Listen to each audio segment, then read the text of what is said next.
everybody. Good morning, guitars. We are so excited to have a guitar-centric hour here, 2 hours, with our guest clinicians. I know you guys are going to really enjoy this masterclass.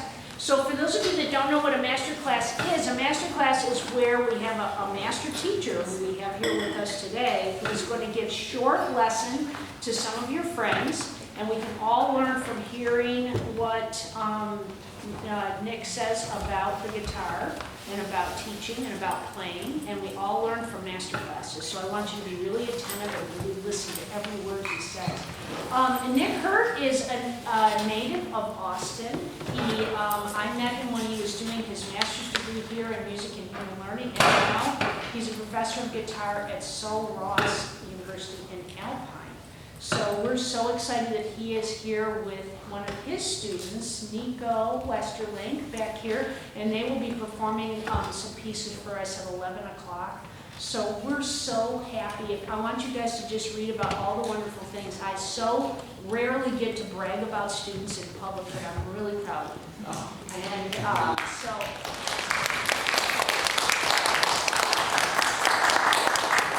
we are so excited. So on with the master class, and here we go. And our first performer is Santiago, correct? Yes. Yes, all right. So onward. All right, thank you, everybody. Thank you, Dr. Scott.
Yeah.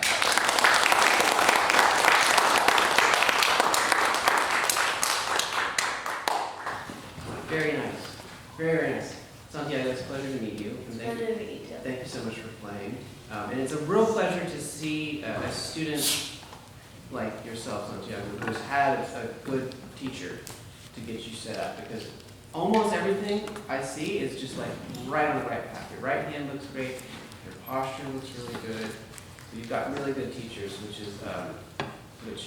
makes me very happy to see. And I'm not surprised, because we're in a town and we're in an institution where there's a lot of good guitar teachers. Okay, but there's still some things I think we can think about here. I want to talk just a little bit about your left hand. I'm really happy with your right hand. But can I watch a little bit of your left hand playing? Maybe you can just start from the top again.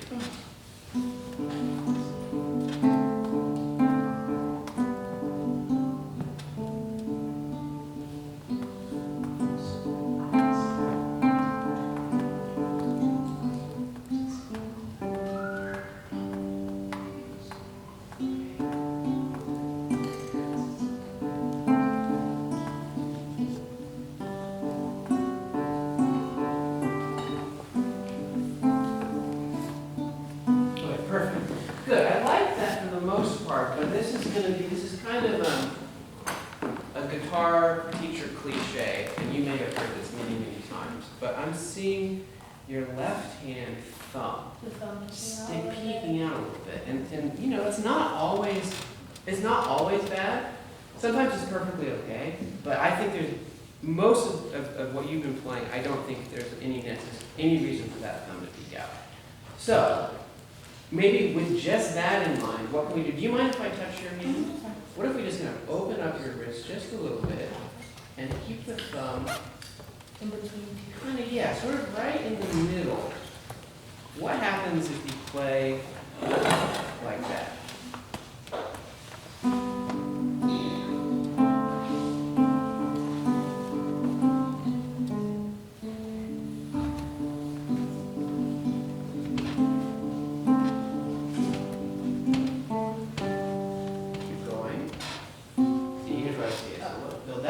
That word right there.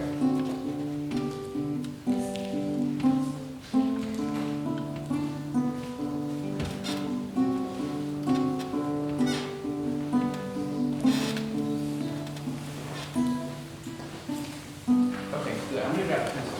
So I realize that.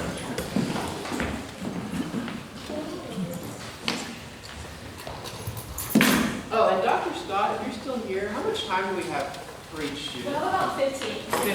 Yeah, so about like 10, 22. I'll give you 2 minutes. Like the 2 minute? Okay, Yeah. awesome. Excellent.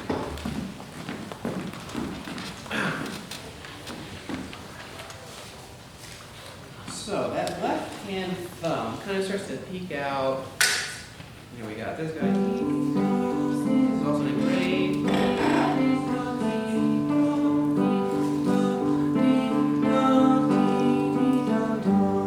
Here. So it's right here at measure 9. So I'm just going to write a little note. Left hand thumb. So can you start right here at measure 9? I know it's kind of hard to start in the middle, right? So you got C and an F sharp.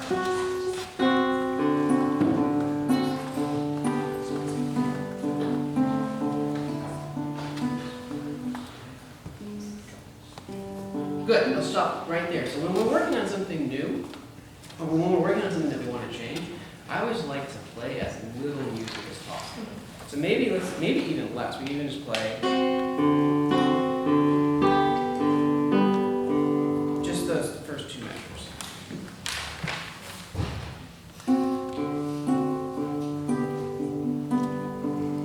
Good. Again.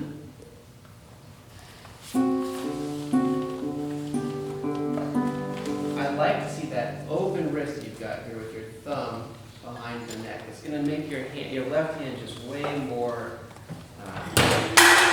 agile and able to do everything that you're going to ask. So try that again. Before you try it again, something I like to do when I practice, one thing I like to do is limit the amount of music I'm practicing, right? And then the other thing I like to do is I like to give myself a number of repetitions to practice any certain thing. So can you pick a number? How many times would you like to practice these 2 measures here? 3 times. Perfect. Let's do that 3 times, but here's the trick. We need that perfect left hand thumb position each time.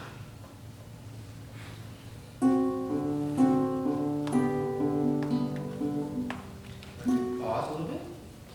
Let it kind of sit in. And again. Good. One more time. Okay, we practiced that 3 times. Nice. Now, let's put this into context. So let's start at the beginning of the piece again, and let's see what happens when we get to measure 9.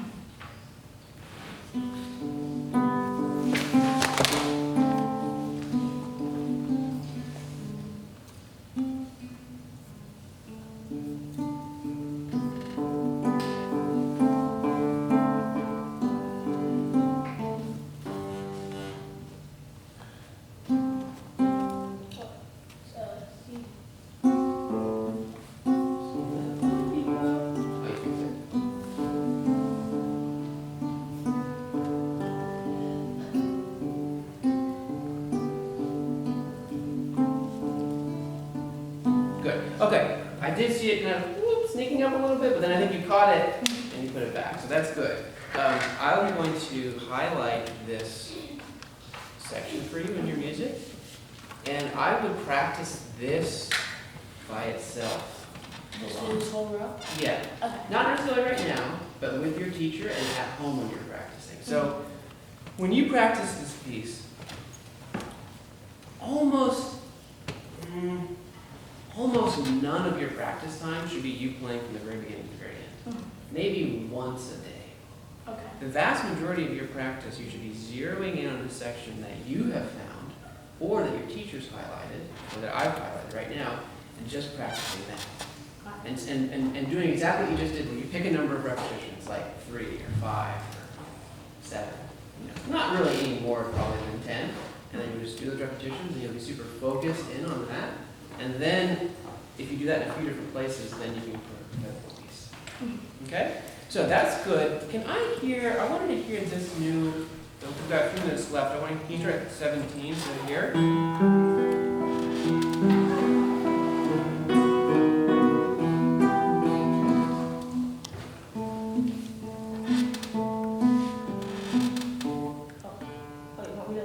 Can you start again? Start at 17 again. That's really good.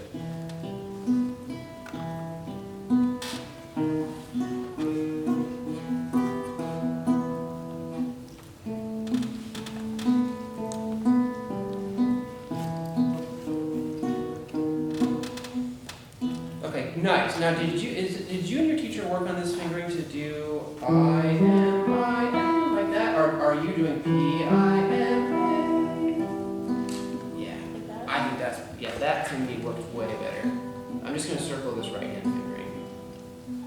So can I hear that again with that right hand fingering?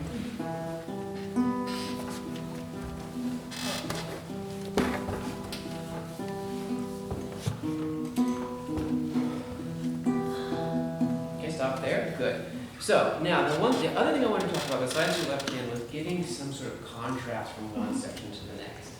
Because we start out kind of mezzo forte, and it's these kind of bright major harmonies, right? And then at this moment, what happens? Oops. It gets quieter? It gets piano, Yeah. and this becomes what's called a minor chord. So can you really bring that out for us? So really, really like play. No, just starting here at 17. Just start this again. But can you show us a beautiful like piano, kind of a spooky, like it's a Halloween was just the other day, like give us like a spooky like Halloween sound. Nice. Maybe bring your hand even closer over here. 2 minutes full.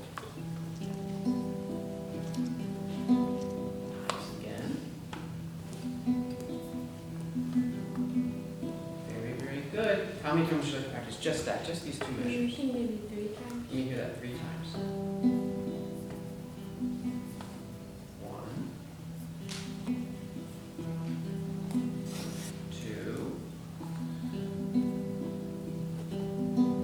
3. Good. Now, I only have a minute left, but what I want to do is I'm going to circle piano to make sure we know that it's piano, and I'm just going to write the word minor. Okay, to remind you to sort of change the color of the chord a little bit. Maybe bring your hand a little over the sound hole. Yeah, exactly. Now, the last thing we're going to do before I let you go is I want to contrast the very beginning of the piece, this part, mezzo forte, major, and then.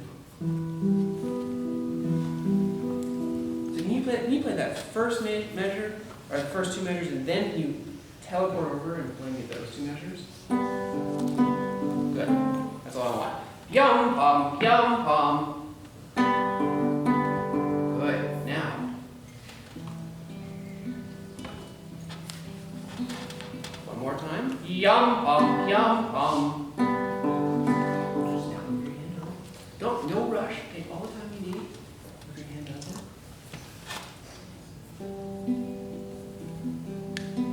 Great. My turn.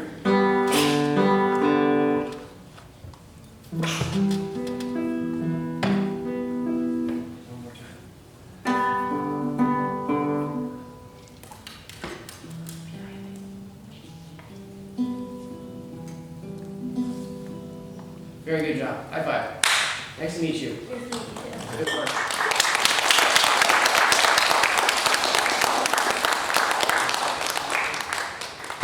Keep it up. Keep listening to your teacher. You've got a great teacher.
What's your name?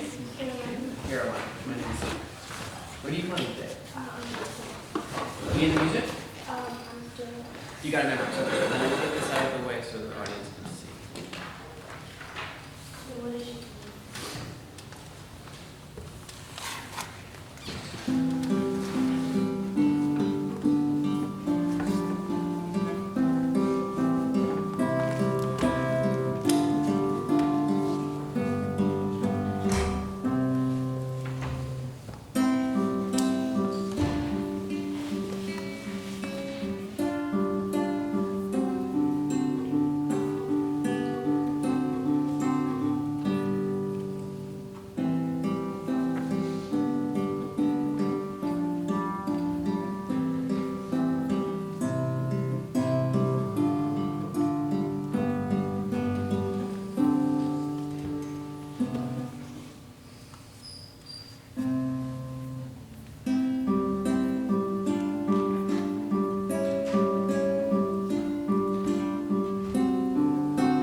Very, very nice. Okay.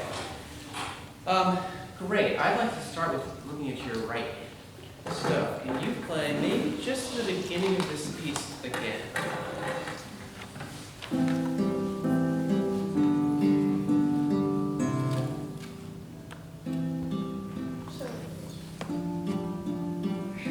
Yeah, maybe even just playing it really just the first couple of minutes. Let's see.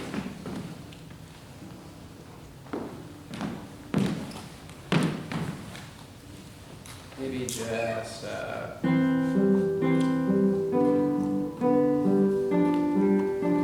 or you know what, even just the first measure.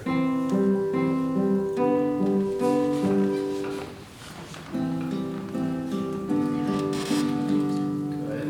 Now, do you mind if I touch your right hand? Yeah. Okay, can you try that again? Well, I might touch you while you're playing.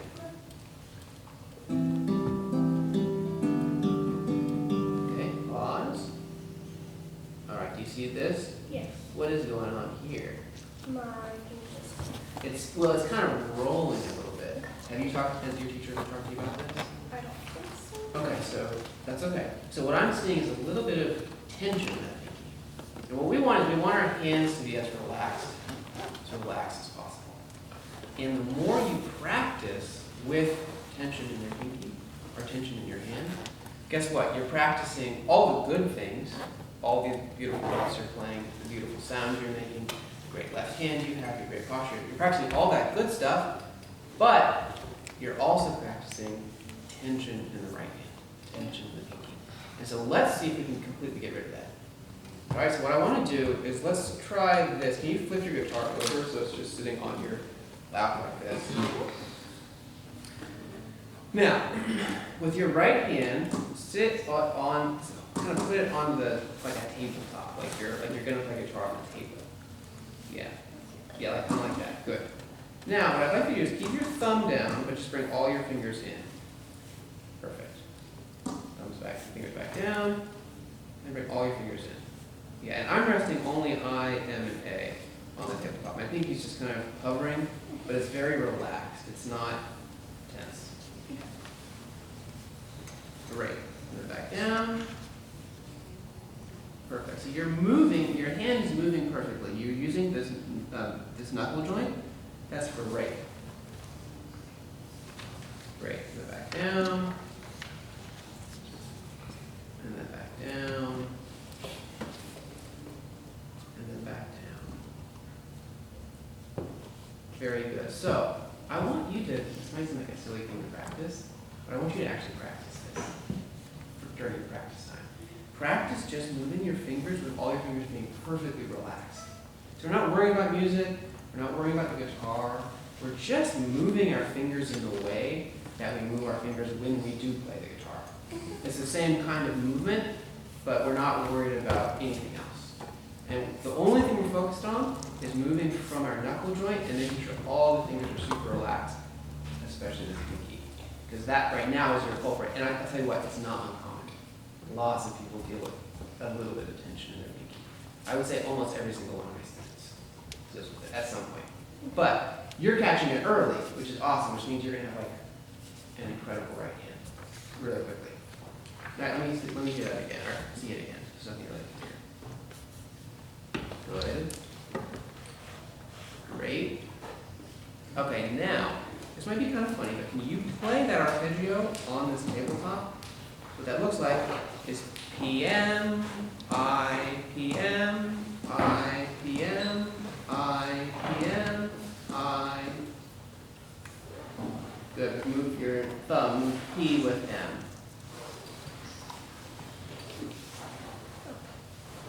There you go. Kind of feels weird, right? Well, experiment with this. It might not feel weird after a little while. Experiment, but I practice my arpeggio sometimes without even a guitar. I'll do it on my knee. I'll do it on the table.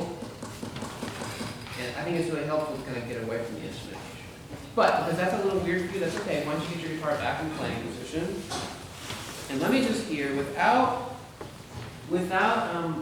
or maybe we can just hold that first C major chord. We won't change it. I just want to hear PM, I, PM, I, PM, I, without moving the left hand.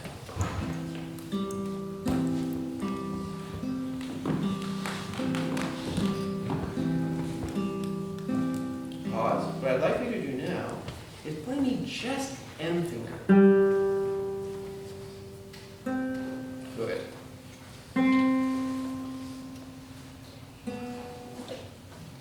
Perfect. Again.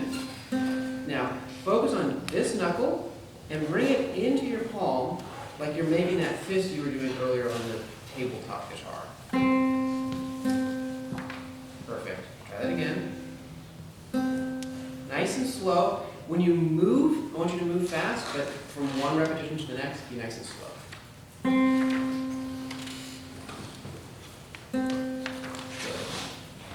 Now, every time you come out, I want you to sort of think about relaxing that pinky.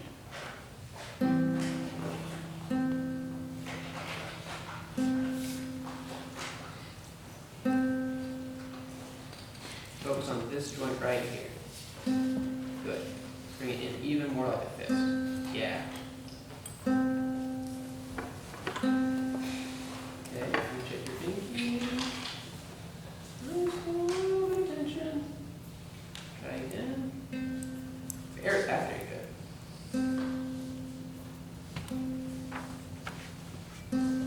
Okay.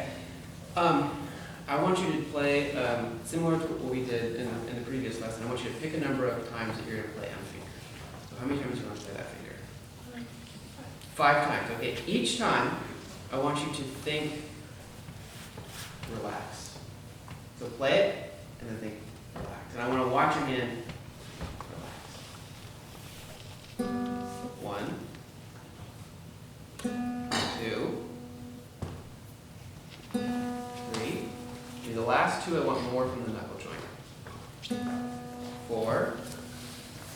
relax, 5. Okay, good. Now let's try to bring in the rest of the arpeggio, and it's very slow. I want that pinky to follow M. M, A, and pinky are all going to sort of work together to play that. Yeah.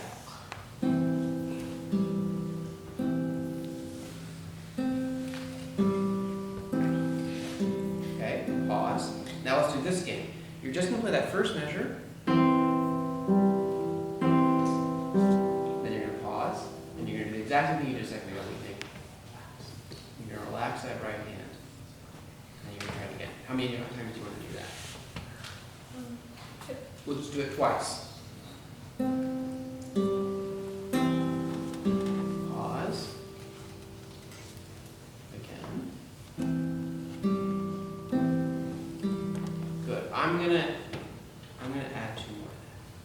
So can you do 2 more?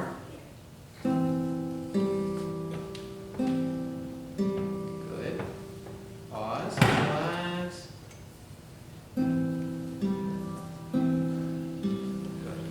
Okay, so, right, is this your music or is this just a spare copy? I'm going to give this to you, okay? You can take this with you. Okay, so I want you to think about your right hand, pinky, and we want it to be relaxed. Because you're playing so well, you're going to have to fix this pinky at some point. And the sooner you fix it, and the sooner you have a really nice relaxed right hand, everything else that you're practicing so well, it's just gonna. Because remember, whenever we practice, we're practicing everything. We're practicing the good and the bad. That's why it's so important to have a really good teacher, which I know you have. Because a lot of times you'll see a student come in and they really love music and they really love guitar and they're great musicians in many ways, but they've been practicing like crazy with something a little amiss, like maybe tension in one of the hands. And then you have to spend all this time trying to fix it. And so I think you can avoid that at this stage. Okay, so right hand, pinky, let's make that a little bit more relaxed. Now, how to do that? 1, continue talking to your teacher about this. This isn't really something that we're going to just fix like this in the 15 minutes we have now. So talk to your teacher about it. I don't know if your teacher might already even be in here. The other thing I would do is play lots of right hand alone. Do you ever just play like individual fingers, like your I finger, your N finger, or your A finger? Good. Do lots of that. And when you're doing it, be really, really focused on playing from this knuckle joint. And now, if you haven't been thinking about this, be thinking about your right hand tension. And you can use your left hand to just sort of wiggle your pinky. And then anytime you wiggle your pinky, it's going to relax. Or if you try to wiggle it and it won't move, you'll know that it's holding some tension. Okay? How are we doing on time? About 5 minutes. Okay, great. Okay, let's move past right hand tension. I know we're talking a lot about your pinky. Let's talk about something musical. Let's hear it again. Let me hear, maybe we'll just hear. Why don't you just play from the beginning? I might stop you, okay?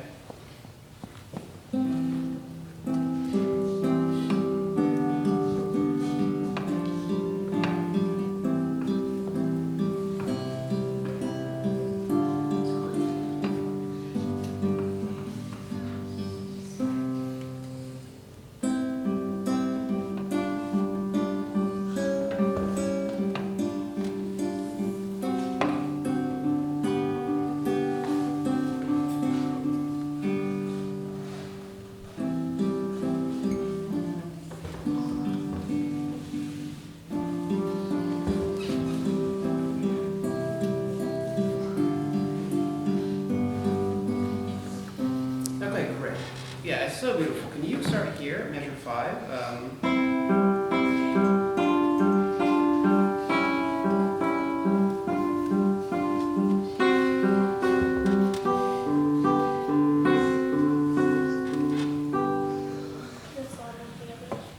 Say it one more time. So it gets louder everywhere. We'll talk about it in 1 sec. Yeah, I was sort of showing you what I wanted to hear, but I want to hear that one more time.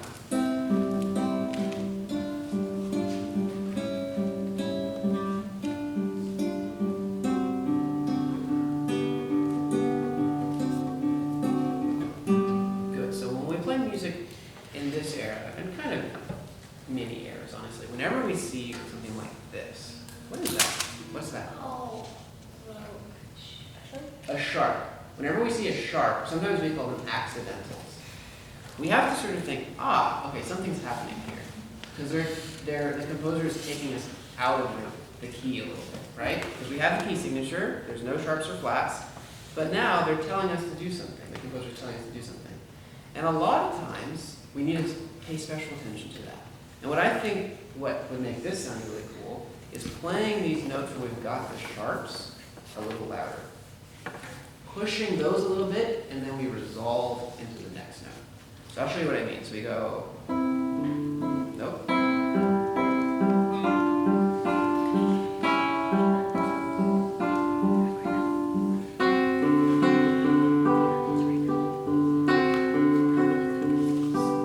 So can I hear a little emphasis on these, and then resolution, and then emphasis and resolution. Did I do that right? Da da dee da. Da da dee da. Yeah. Dee da da.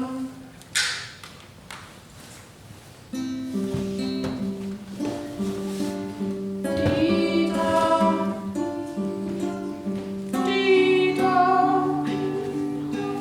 Dee da. Again.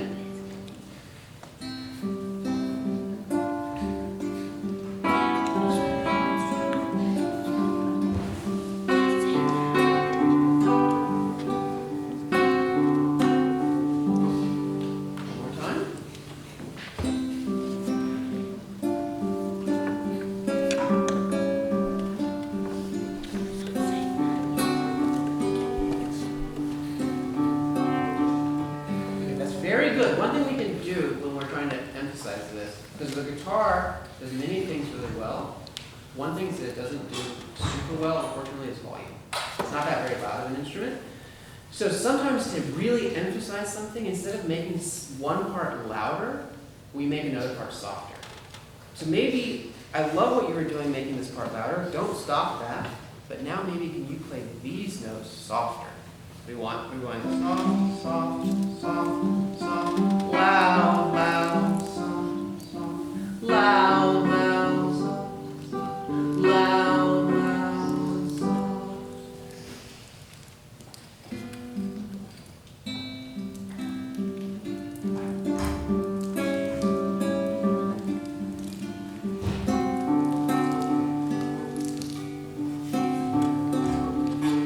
Yay, very good. Maybe let's try one more of those and then we'll be done. Let's do one more of those.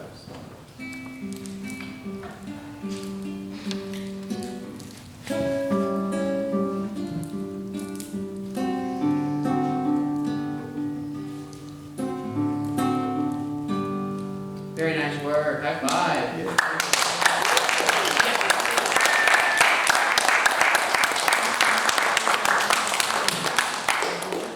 welcome.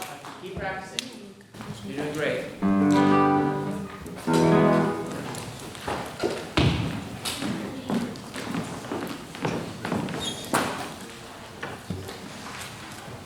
Hi. What's your name? Say one more time.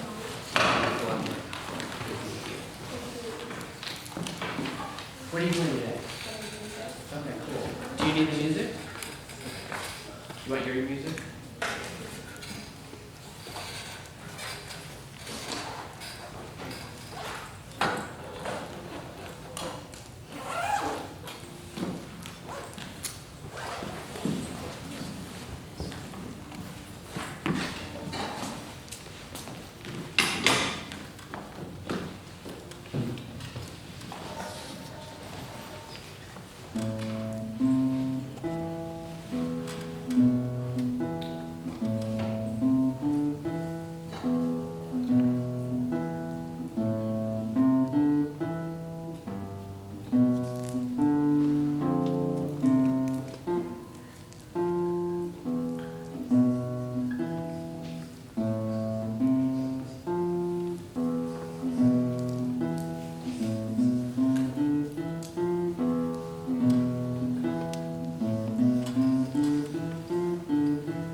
Very, very good. Once again, all y'all are just playing so well, and you guys, your hands are so well set up. It's a real pleasure. So nice work. Okay. Let's think about. I could be wrong, but I think I noticed there was the same place. You played it really, really well. There was one time, I think it happened twice, where your finger had a little bit of a challenge to put a pitch. Now my question is do you know where that is? Okay, that's okay. That's good. So you can hit.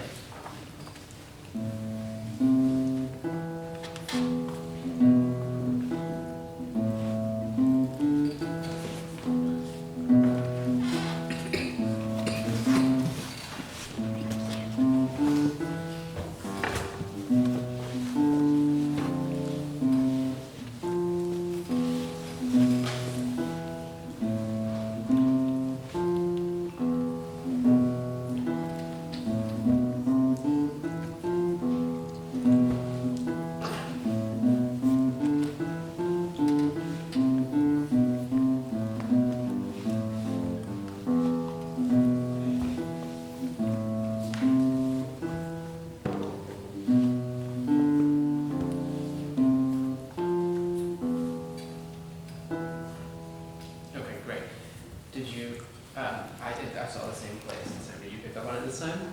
That's okay, that's okay. So one of the really good skills of a good practicer, which of course is what all your teachers and what I'm always trying to do for my students is to help my students become really good practicers.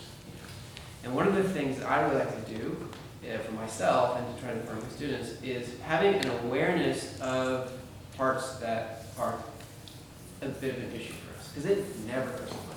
No matter how much you practice, even the very, very best guitar players, like I'm going to go see a really, really wonderful guitar player play in Austin tonight at the Rosette.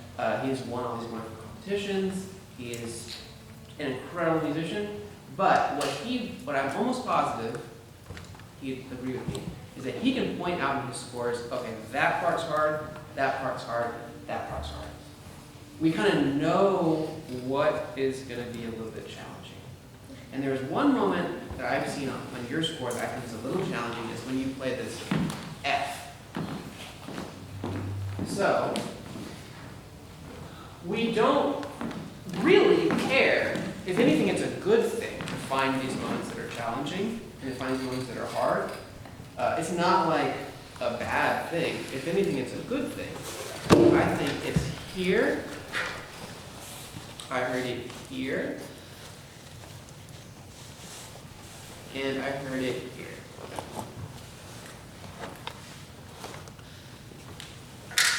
I think this is a little bit of a challenge. Now that I'm pointing that out to you, are any bells ringing? Yeah. And that's good.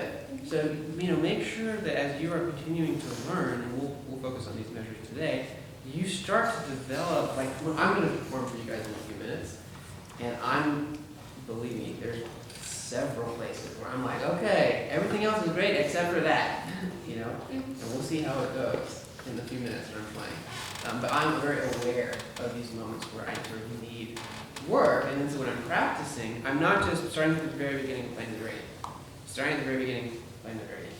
Starting at the very beginning, playing the gradient. Because that's not really practice. That's something else. I don't know, but we shouldn't call it practice. What practice is zeroing in on where we need to pay attention. Okay? So let's start just completely zeroed in, and just can you play me just this measure?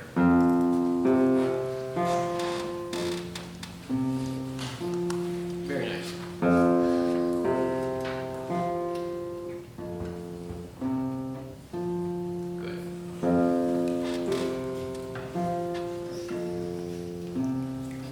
You're already doing exactly what I think would help you. And you're doing it now without the context of the rest of the piece. And what that is as you're transitioning from the second finger playing the C to the third finger playing the F, is you're lifting the second finger. So we don't kind of get kind of this big block, which is maybe a little bit challenging for your hand right now. We don't have to worry about that. We can just play F, lift, C, lift, F. you're already doing that, but let's sort of zero in on it. You pick a number of times to practice it. 5 times. Perfect. Let's hear that 5 times. 1, 2, 3, 4, 5. Perfect. Now, let's put it into context a little bit. So why don't we do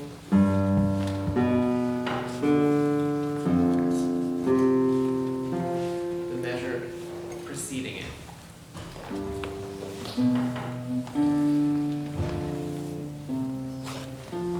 Very good. What you did is you still did that lifting. Which, again, I think that's what you're getting caught up on when you play all the way through, is that sometimes your fingers were just input. All right, so let's hear that again. G, B, D, F, C, F.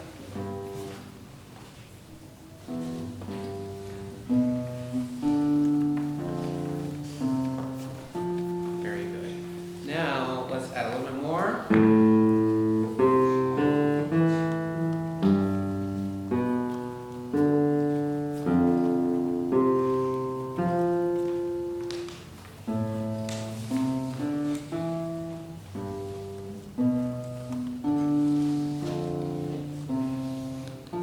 Very good.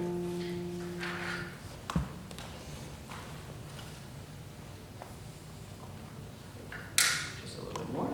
Or actually, you know what? Take that back. Why don't we just roll it from the top and see what happens when we get to this section.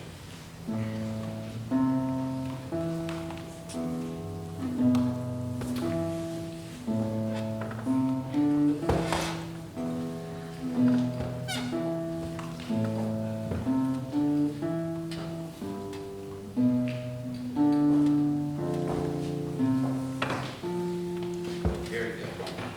Is it the same the second time? You get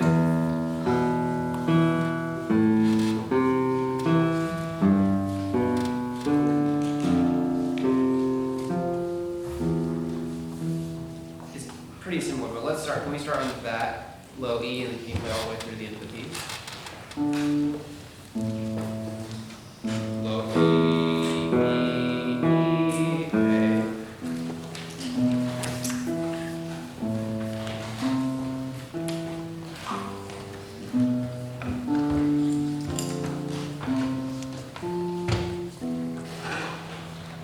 Very good. Good. Let's do that one more time.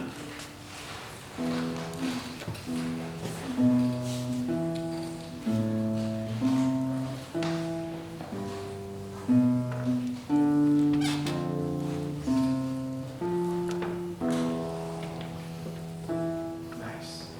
Nice. So what, can you tell me in your own words, what did we just do? What did we just spend the last 5 minutes doing?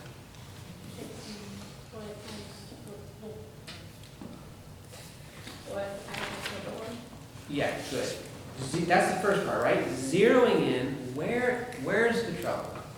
You know, where are there some issues? And I'm going to zero in on that point. And we zeroed in on just one measure, right? And then what did you do? Yeah, you picked a number of times to repeat it. You said 5, right? So you practiced it 5 times, you did 5 times perfectly. Then what did we do? Added some other measures. We put it into context, right? We added a couple preceding measures, we maybe put the whole phrase, and we saw, does the work we put in, does it stand the test of time? You know, does it stand the test of everything else that we have to think about when we play music? And so that is how I want all my students to always practice, right? We find the problem, we fix the problem, we repeat it, we make sure that we're good, and then we start to build up around that. Okay, so really nice. That was really good. I think you fixed it, and you can play it like every time perfectly. Okay, great. In the time we have remaining, let's work on, can I hear your scales here?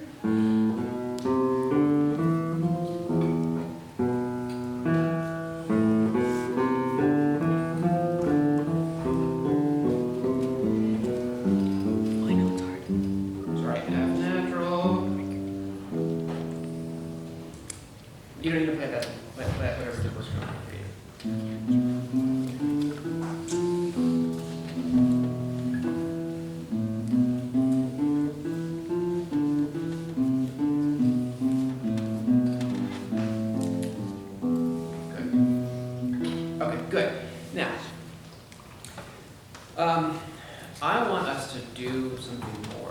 with these scales. So what's something that we can do on the guitar to make what we're playing more interesting? Besides just playing the right notes. You played the notes perfectly. Your hands are working great, you played the notes perfectly. What can we do that's like the next step? What do you think? I don't care so much about speed at this stage. You're playing at a tempo that I play. That's okay. Well, what's something that have you ever worked on a piece where the composer tells you to play one part quietly and one part loud? Do you remember what that's called in music? Piano and forte. Another word to describe all of this is dynamics. And so dynamics means sort of the difference in our playing from playing quiet to loud, or loud. And so I think we could add some dynamics to make these scales more interesting. So the composer here, or the editor, did not give us any information, right? There's not a single dynamic mark written in the score, is there? But luckily for us, we have a pencil, and we, as interpreters, have the power to add whatever we want. And then our teacher says, no, that's wrong. I'm just kidding. The teacher usually will celebrate you for writing anything in your score. And I want to write in this for this first scale, and I wonder if you've ever seen that before. What's that called? A crescendo. Very good. So we're going from quiet to loud. So I want to hear. That wasn't a very good crescendo. You hear that? Very good. Again. Very good. How many times would you like to practice just that little scale there with the crescendo? 3 times. Let's hear it. You started too loud. Did you hear that? You couldn't, there's nowhere else to go. So start a little quiet. Beautiful again. Now, let's add a little bit more.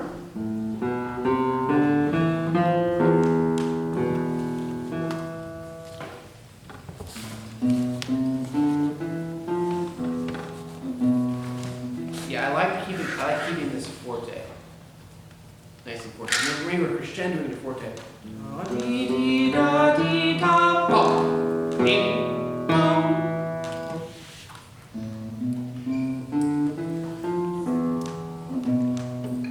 now what would you like to do here? I think that's a great idea. The same thing. We're sort of repeating this, but it's the same exact scale, right? So maybe we do crescendo again. Then,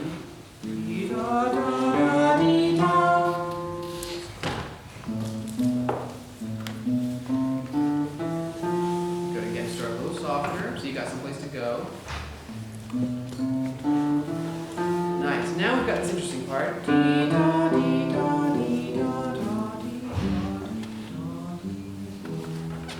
What would you like to do here? That's what I just did. I think that's pretty good. But this is kind of the exciting thing that we get to do as guitar players and as musicians, is we get to make up our own mind. So we can do a couple different things. We can crescendo, and then just stay loud. 2 minutes, okay.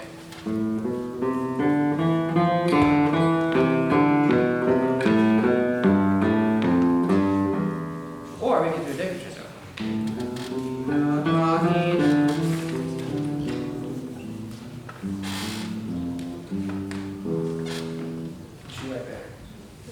All right, so then let's write that in. So now we're going to try a decrescendo through 2 measures now. That's going to be hard. That's going to take some practice, probably. Let's do all that, okay? So can we start here on this A and be crescendo up and then decrescendo down?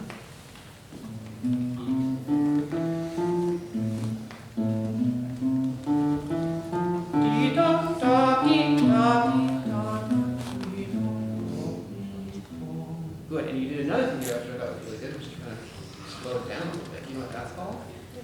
Yeah, you did a little, I'd say a little poco ritornando. Poco rip. All right? Let's hear that again.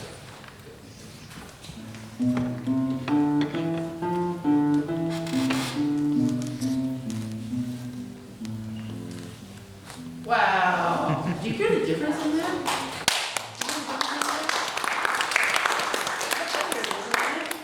How cool is that?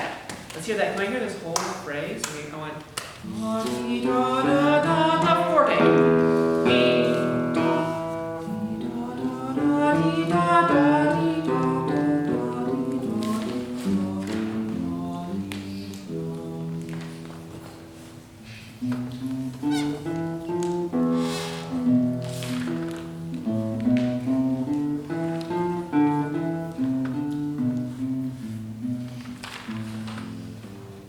Good. That was really good, but I didn't think that you started this again. Did you notice that? You didn't have enough place to go.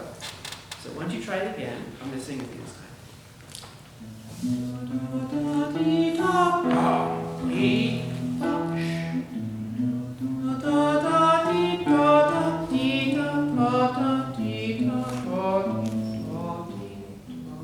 now without me making all those funny noises.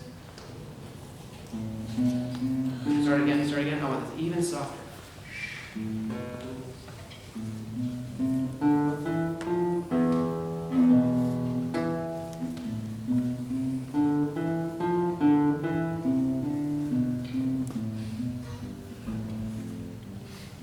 Nice, high five.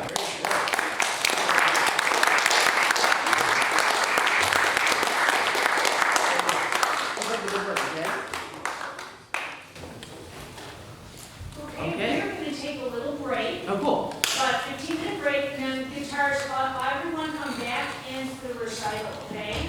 So we'll just take a break and come back in 10 minutes. We'll start right at 11:15. Good morning again, guitars. Let's get ourselves in a comfy space so we can keep our bodies nice and quiet during the recital. And I am so excited that Nick is here with Nico Westerlink, who is, where somewhere? Oh, you're right there. Looking out there, he's right here.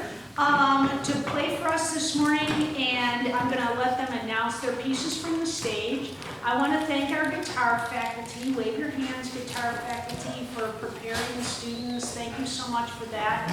And next week is our dress rehearsal, can you believe it? And the week after that is our concert, so November is flying. We have our fall concert that early because otherwise we have 3 weeks out and we have to come back and do a recital after 3 weeks of no string project, so that would be crazy.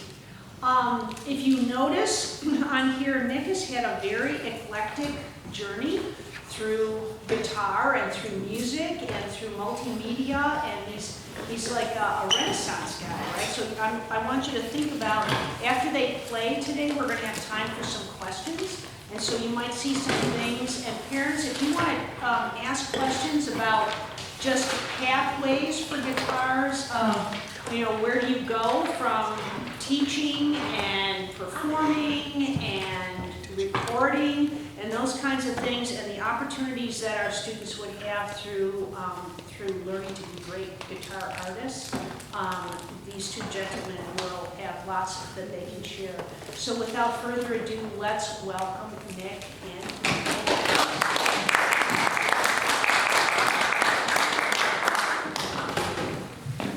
Thank you so much. Thanks again to Dr. Scott. This is really, it's just so fun to be here. This building means a lot to me. I started studying here in 2006 and finished in 2020. So it took me a little while, but this is a very special place. I'm really happy to be here. And it's just such a pleasure to be able to play for you guys and see all of y'all's incredible playing and teaching. It's really, really cool. I just finished a couple of concerts with my friend and a violinist, and we were rehearsing like crazy, learning a bunch of guitar and violin duo. So I've got a bunch of guitar and violin duo under my fingers, but not a ton of solo stuff. But I was thinking about what I'd like to play for you today. And for all the teachers in the room, you guys probably know this, the moment November 1st comes around, you start teaching a certain kind of music, which is holiday music. So we're entering into the holiday music section of our year as teachers. And I want to play a couple of arrangements that I've made of holiday music, but it's kind of interesting music, I think, because it's not holiday music of the European tradition, it's holiday music of the American tradition. So it's sort of before this mass media of radio and television and film and records and all that stuff, and where we started to listen to, here in the States, a lot of what was historically European holiday music, like Noel and Silent Night and all that stuff. There was a whole tradition of holiday music making here in the States. And it's much more connected with like folk music. And a wonderful American composer named Ruth Crawford Seeger kind of compiled this music and arranged it for the piano. And these are my sort of adaptations of her piano arrangements of this music. So I'm going to play 4 short pieces from those arrangements. The first is In the Morning When I Rise. The second is Oh Watch the Stars. The third is Mary Had a Baby. And the fourth is Ain't That Rockin' All Night.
Thank you very much, and I would like to invite to this stage my student Nico Westerlink.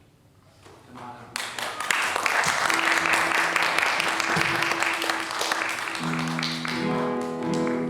So I just want to, for a moment before we start playing, I want to talk a little bit, well, about what we're going to play, but also just about Sul Ross State University, which is where I teach and where Nico is a student. It doesn't look like I see very many high school seniors in this room, but if there's anybody who would like to learn anything about Sul Ross State University, I do have some information and some little pamphlets and stuff. So please come talk to me, or if you would like to ask questions after we're done. I would love to talk about where I work and where Nico is a student. Yeah, it's a pretty cool school. It's way out in West Texas in Alpine, Texas. I don't know if you guys know where that is, but it's out in the Big Bend region. Okay, well, Nico and I are going to play a duo that I arranged for 2 guitars. It was originally written for the piano. It's by a composer named Philip Glass, who is a wonderful American composer, and he's often described as a minimalist, but just as a Debussy did not really prefer the term impressionist, Glass does not really prefer the term minimalism. He prefers music with repetitive structures. So you might see why in a second when we play this piece. This piece is called The Metamorphosis. There's 5 of these. We're going to play just the first. But I've arranged all 5, and Nico are going to hopefully be able to work on all 5 of them for his graduate recital, which is next semester. We're figuring out how to make it work on the guitar. Okay, here we go. Philip Glass, The Metamorphosis.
Thank you so much.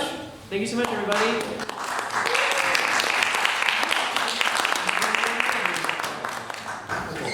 Well, I would love to speak with you guys. If any students have any questions about guitar, or any parents have any questions about guitar or a career in music, or any old thing, please. Yes? Could you just talk a little bit about how you got into your music career? Sure. Well,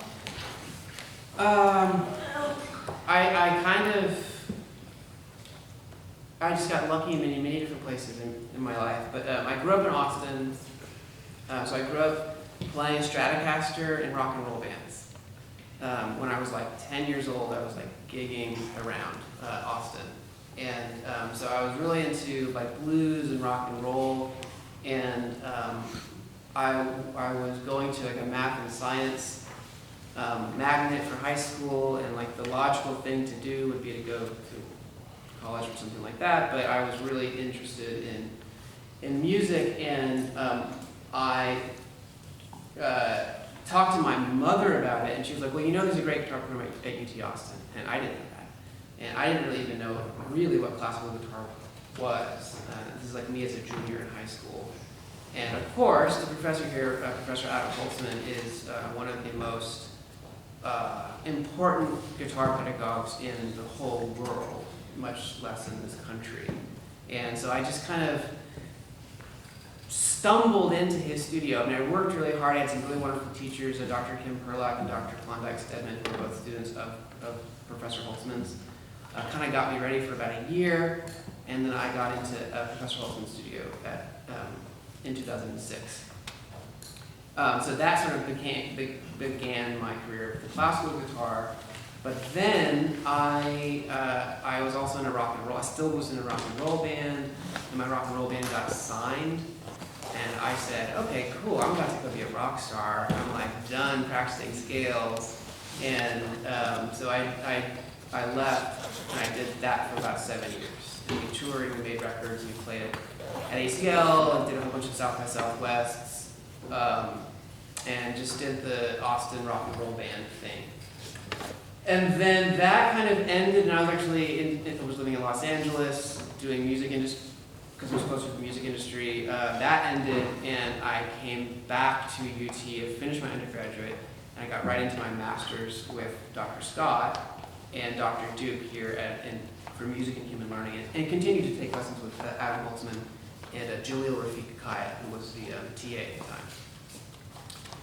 And then, sorry, I think I'm giving like way too much information, but then I moved to Marfa, Texas, which is a tiny little town in West Texas, and I moved there because my wife is a painter, and it's a cool place to go make art.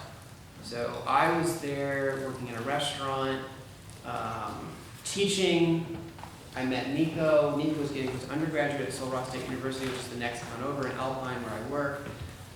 We started working together, and I just wrote a whole bunch of emails and did a whole bunch of things that I guess they thought were kind of cool at Sul Ross, and eventually was brought in the music faculty 3 semesters ago, so the fall of 23. And so that's my main thing now. I'm trying to build up the program. It's a very small school, but I'm working really hard to build up the guitar program and the music program in general over there. Yes? What's the first ever song you played or wrote? Oh, man. I think it could have been this.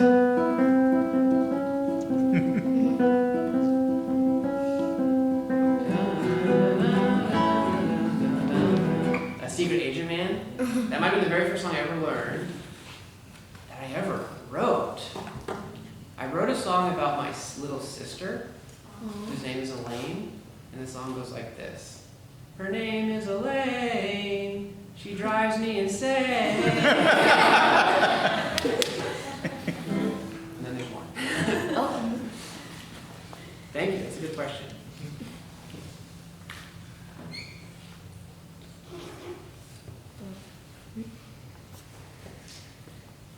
Anybody else?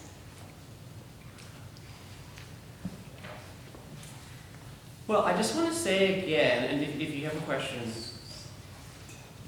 I'm not trying to end this right now, but if you still have a question, please ask your question. I just want to say again how much of an honor it is to be here. As I kind of mentioned when I was telling you my story of how I got into what I do, I was pretty unaware of how important Butler School of Music is and how important the guitar program is here at the Butler School of Music. I was really unaware of it until I was kind of done. You know, it didn't really sink in how much of a world-class institution this is until I was gone. And I really miss it, and I really miss working with Professor Holtzman and Professor Holtzman's students. So I just wanted to say to everybody who's here, oh, there's a question, awesome, I'll get you in one sec. Everybody who's here and everyone who's studying guitar, be stoked, because you guys are working with some really, really wonderful teachers. All right, there's a question in the back. Would you give any advice to someone who would want to go into the musical industry as a career? Musical, like specifically musicals, like stage musicals where you're singing, or just music in general? The musical industry. Just music, period. Okay, good question. Okay, two things, just be very, very, love what you do, never stop loving it. I know it sounds very, very tacky, but it is true. Never stop loving it, and don't play music that you don't love. If you find yourself playing music that you don't love doing, something's maybe not, you know, you're not always playing everything that you absolutely love, but like if you find yourself like mostly playing music you don't love, there's something wrong. So focus on the music you really care about. And then the other piece of advice would be is that this is not an easy career. It's not easy. There is not a million people the moment you graduate from college trying to offer jobs, to be perfectly honest. But if you really love it and you're very persistent, you will find something. So always play music that you love, and if this is really what you would like to do for a career, just keep doing it. You know, just keep going. There's going to be times where it feels like this isn't working necessarily, but just keep going. That's my advice. All right, there's a question over here. Then. How long have you been playing guitar for? And what band did you play for? I started playing guitar when I was 10. And then I played in a band called the Misspent Youth when I was 10, because we were misspending our youth by playing music in bars. And then I was in a band called Speak. And Speak was the band that I, traveled with and made some recordings with. Yes? What artist inspired you to do music? Oh, wow. So many.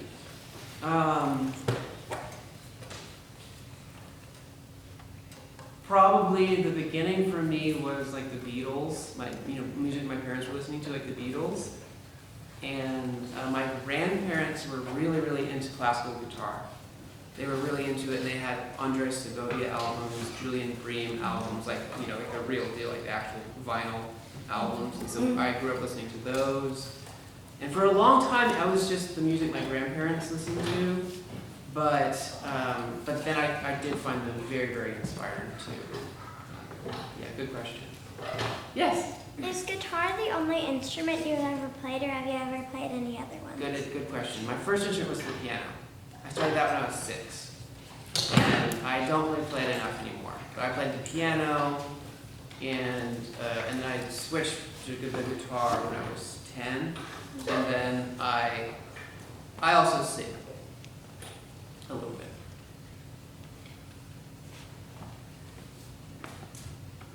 Any questions for Nico? Nico's been so cool to sit up here with me. I'm not as interesting. Nico, how'd you get your start? So, like Nick, I was probably a little bit older when I started playing, but I started playing when I was 12. Same thing, was into rock and roll. I love Hendrix, I love Santana, I love the Beatles, all that. And was playing by ear, and didn't really get into studying and classical guitar until high school, and went on to college and learned a little bit more and a little bit more. And when I met Nick, I was working at a guitar shop in Alpine that's no longer there. and he walked in, and, he's the friendliest guy in the world, and he's like, I play classical guitar, and I latched right on. And, from the years, I've been working with him for about 5 years, I want to say, 5 or 6 years. And 1.5 of those have been at Sul State University. The others, we've been doing Zoom lessons during the pandemic, and it's been quite a journey. But he's really opened my eyes to what classical guitar is, as opposed to kind of being in your room and listening to this, which has its own value. But having that sort of one-on-one, kind of diving into the instrument and getting a lot of good feedback, a lot of great notes on how to make a good tone, how to play so that you're comfortable, and speed it up afterwards and things like that, has much, a really great value in my life as a musician and just in general life. And so, that's a very long answer for that, but I had a long one too. that's cool. Yes.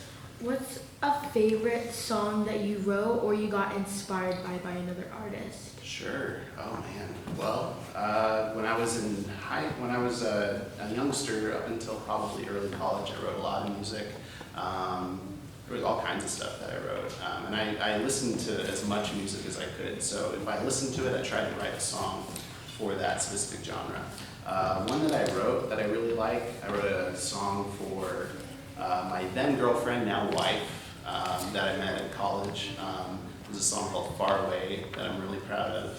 It's probably my favorite song I've ever written. As far as songs that have inspired me, oh goodness, so many. Beatles have a bunch of great songs. There's a lot of great pieces in classical guitar that have inspired me. But I think Cher's Believe always gets me. It's like, no, I'm just kidding. That's probably the first song off my head. I think the song that made me want to start playing guitar that means the most to me is Black Magic Woman by Santana. That was like the one that I heard it and I was like, well, I have this guitar sitting in my room, I'm gonna try to play it. And that was the first song I ever learned by ear. And so it always has like a little special place in my heart, Yeah. Yes. Do you have a specifically favorite composer that you like to stick to? I'd have to say it's a gentleman who lived a long time ago. His name's Johann Sebastian Bach. Nice. Probably You can't go wrong. Can't go wrong. It's a safe answer, but it's also he was amazing. He was amazing. Wrote music, always credited for the glory of God, and as a practicing Christian, it's something I, sort of resonate with. And just, even for the guitar, he never wrote for the guitar. He wrote for lute, he wrote for cello, and all sorts of instruments, but the work that's been done to putting it in the context of the guitar has been tremendous. I'm planning on playing the second cello suite for my graduate recital, and so I've been getting my butt kicked learning that, and learning a lot from practicing and from studying with Professor Hurt, and that would be my answer. How about you? I'll add, Bach is high up there on the list for me, but I'll add the Cuban composer Leo Brouwer, who wrote a lot for the guitar. He's a really awesome composer. Did you have a question? Yes, sir. Yeah, y'all make it look so easy, right? Like if there's a strong talent there, right? Well, and a lot of feeling. But how much do you feel, all the work that went into it to make it look easy? How much of it do you feel is like that work and practice contributing to the talent? Yeah, I think it's the vast majority of it is the work and the practice. It's really, from my perspective at least. I mean, I feel like talent kind of gets you in the door, but then it's work, and you've got to be playing those exercises and those scales. But then kind of talent, I feel like there's kind of an interesting little bell curve or something where then kind of dip back into that talent reservoir once your hands are really working well. But yeah, I would put the majority of it on the actual practice. Absolutely. You agree? For sure, yeah. It's a huge cycle. One thing sort of dips into another, and passion, interest definitely has a play in it, and if you have an affinity towards it, it's kind of how you're introduced. But I mean, many musicians kind of hit that wall, and I myself have hit that wall where you really have to push through, especially, depending on what you're trying to prepare, what you're trying to accomplish. Discipline and perseverance, and kind of staying in the pocket and driving through whatever thing it is that you're trying to overcome to be a better player is such a big component of it. And once you're able to ascend that big step and keep going up the mountain, that's a very special part of it. Yes. Did you ever play another instrument besides guitar? Myself. Yes. Yes. Oh my goodness. The thing about me is I'm crazy, and so I love. Good thing about that. That's one thing about me, among many. And so I just love instruments. I love sounds. I love all kinds of music. I try to listen to as much as I can. And so when I got to college, I went to SORWAS as an undergrad as well. And we were such a small enough program that professors were like, well, do you want to take up the string bass? Do you want to learn the euphonium, baritone horn, or do you want to sing in the choir? And you're sort of introduced to a lot of different things. And so I grabbed as much as I could and tried making a sound. And if it was pretty, I went with it, So in college, I played a lot of string bass with our concert band. And so I got to go to those concerts, sang in the choir, baritone, and did some small sort of things, chamber groups and things like that. Participated in Tuba Christmas, I played a little baritone. But yeah, piano, bass, drums, all that kind of stuff, contemporary music and things like that. Yeah, and I'll probably keep on going if I get my hands on a didgeridoo, figure out how that works, and always keep the curiosity sort of rolling, and that, carries you forward, Yes. Oh. How much do you practice every day, and what's your practice strategy? Well, when I was here at UT, my goal was 6 hours a day. That was my goal. I rarely got it, but that's what I shot for. There have been periods in my life where I've been able to get close to that ever since my undergraduate, but honestly, I remember Professor Holtzman telling me, hey, this is your time to practice, you gotta do it now. You're never gonna have time like this ever again. And I remember thinking, yeah, I bet you I could figure it out, but he was totally right. And so now I feel so excited if I have 2 hours of practice a day. And even that's kind of rare. But what you have to do when you get less time to practice is just like we were talking about in the lesson, is be very focused and know what you need to actually work on rather than just playing through the whole piece. 100%. I think. That was kind of my question. I was gonna ask, I had kind of two versions of my question. If you had any advice for young practicers, or even like what you learned about yourself as a practicer from when you started playing. But you kind of already started touching on it a little bit. Well, the young practitioner thing is a great question. I'll say, and I'm sure you already hear this from the teachers here, but short practice sessions that are very regular is what I think is important for young players. So you don't need to play for longer than 10 minutes. And I know, especially in Austin, Texas, even elementary school students are like busy, But 10 minutes, 15 minutes, and then go do something else, go do homework, and then again, 10 minutes, 15 minutes, or if it's just one session a day, that it adds up. And I'd much rather that from a student than I crammed for 3 hours the day before, and it's not, because if you practice well, and so much of what I try to do with teaching is teaching students to practice well. If you practice well, you're kind of practicing when you're not practicing. So you're practicing when you're sleeping, you're practicing when you're playing with your friends. So that's. And there was a second part of your question? Oh, it was, I don't know, it's a little weird. Like, what have you learned about yourself as a practicer in the years that you've been playing? Oh, my phone's over there. I was going to hold up my phone and say that this is the enemy. Yeah, I don't know. I find practice to me is almost become a sort of sacred space for me, and so I try to get the screens away, get the phones away, and I can tell I'm practicing well, which is not always the case when I've taken all that stuff. And when I'm practicing the metronome, and when I am giving myself like smaller practice blocks as if I'm actually practicing and not just playing the guitar. Okay, it looks like we're out of time, but thank you again so much for coming down here. Yay, thank you guys.